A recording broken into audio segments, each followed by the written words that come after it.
అసలైన బాహుబలి కథ వింటారా? అనగనగా రిషభదేవుడు అనే రాజుండేవాడు. ఆయన అయోధ్య రాజ్యాన్ని పాలిస్తూ ఉండేవాడు. రిషభునికి 2 భార్యలు.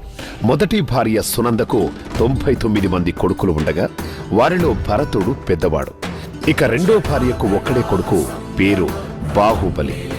బాహుబలి అంటే బలమైన భుజాలు కలిగిన వాడు అని అర్థం. పేరుకు తగ్గట్టుగానే బాహుబలి మంచి బలశాలిగా ఎదిగాడు. యుద్ధానికి సంబంధించిన విద్యలన్నింటితో పాటు గురువులు నేర్పిన శాస్త్రాలను కూడా చకచకా నేర్చేసుకున్నాడు. మరోవైపు భరతుడు కూడా బాహుబలికి ఏమీ తీసిపోకుండా అన్ని విద్యలలోనూ ఆరితేరాడు. ఇంతలో రిషభుడు ముసలివాడయ్యాడు. మనం తరచూ వినే జైనం అనే మతానికి నాంది పలుకుతూ వారికి తొలి నాయకునిగా అంటే తొలి తీర్థంకరునిగా మారాడు. మరి తన రాజ్యాన్ని ఎవరికి అప్పగించాలి? అందుకని తన రాజ్యంలో ముఖ్య భాగమైన అయోధ్యను భరతునికి, మరో ముఖ్య నగరమైన తక్షశిలను బాహుబలికి, మిగతా చిన్న చితక ఊళ్లను తతిమ పిల్లలకు అప్పగించి తపస్సులో మునిగిపోయాడు. అంతా బాగానే ఉంది.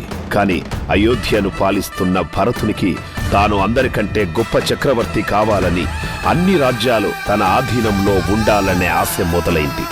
అనుకున్నదే తడువుగా చుట్టుపక్కల ఉన్న రాజ్యాలన్నింటి మీద దండయాత్రలు మొదలు పెట్టాడు. భరతుని తమ్ముళ్ళు సైతం ఆయన అధికారాన్ని అంగీకరించి అతనికి సామంతులుగా ఉండేందుకు ఇష్టపడ్డారు.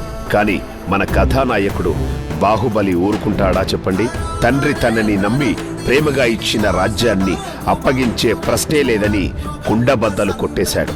దాంతో 2 రాజ్యాల మధ్య యుద్ధం జరిగి తీరాల్సిన పరిస్థితి వచ్చేసింది.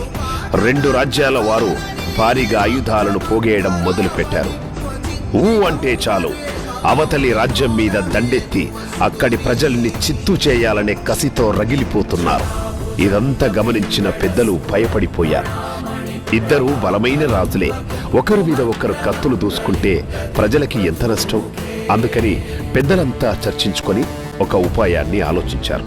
ఇంతమంది సైనికులని, ఇంత ఆస్తిని పణంగా పెట్టే కంటే మీరిద్దరు ద్వంద్వ యుద్ధంలో ఎవరు బలవంతులో తేల్చుకోండి, అందులో గెలిచిన వాళ్లు అవతలి రాజ్యాన్ని కూడా ఏలుకోండి అన్నదే ఆ సూచన. దానికి 2 అంగీకరించడంతో వారి మధ్య యుద్ధానికి ఏర్పాట్లు జరిగాయి. అందులోనూ ప్రాణ నష్టం జరగకుండా ఉండేందుకు ఆయుధాలు లేకుండానే తమ బలాన్ని నిరూపించుకోవాలన్న నియమాన్ని ఏర్పరిచారు. యుద్ధం మొదలైంది. నీటిలోనూ నేల మీద ఎంతగా ఒకరితో ఒకరు తలపడినా బాహుబలిదే పైచేయి అవుతోంది. ఇక ఓపిక నశించిపోయి భరతుడు పెద్దలు ఏర్పరిచిన నియమాలను ఉల్లంఘించి చక్రరత్న అనే ఆయుధాన్ని బాహుబలి మీదికి ప్రయోగించాడు. దాన్ని చూసి బాహుబలికి ఒళ్ళు మండిపోయింది. పట్టలేని ఆవేశంతో తన పిడికిల్ని బిగించి భరతుని తల పగలగొట్టేందుకు చెయ్యెత్తాడు. చుట్టూ చూస్తున్న వాళ్లంతా ఇక భరతుడి పని అయిపోయిందనుకున్నారు. కాని ఆ క్షణంలో బాహుబలి మనస్సులో ఒక ఆలోచన వచ్చింది. అధికారం కోసం నా సొంత సోదరుడినే చంపడానికి ఎందుకు సిద్ధపడుతున్నారు? ఇంతటి ద్వేషంతో గెలుచుకున్న రాజ్యంలో సుఖమే ఉంటుంది అని అంతే. అక్కడితో ఆ యుద్ధాన్ని విరమించి తన రాజ్యాన్ని కూడా అన్నగారికి అప్పగించి తపస్సుకు సిద్ధపడిపోయాడు. జైన మతంలో తపస్సు చేసుకునే పద్ధతులలో ఒకదాని పేరు కయోత్సర్గ, అంటే ఎలాంటి కదలికలు లేకుండా నిశ్చలంగా ఉండిపోవడం అన్నమాట.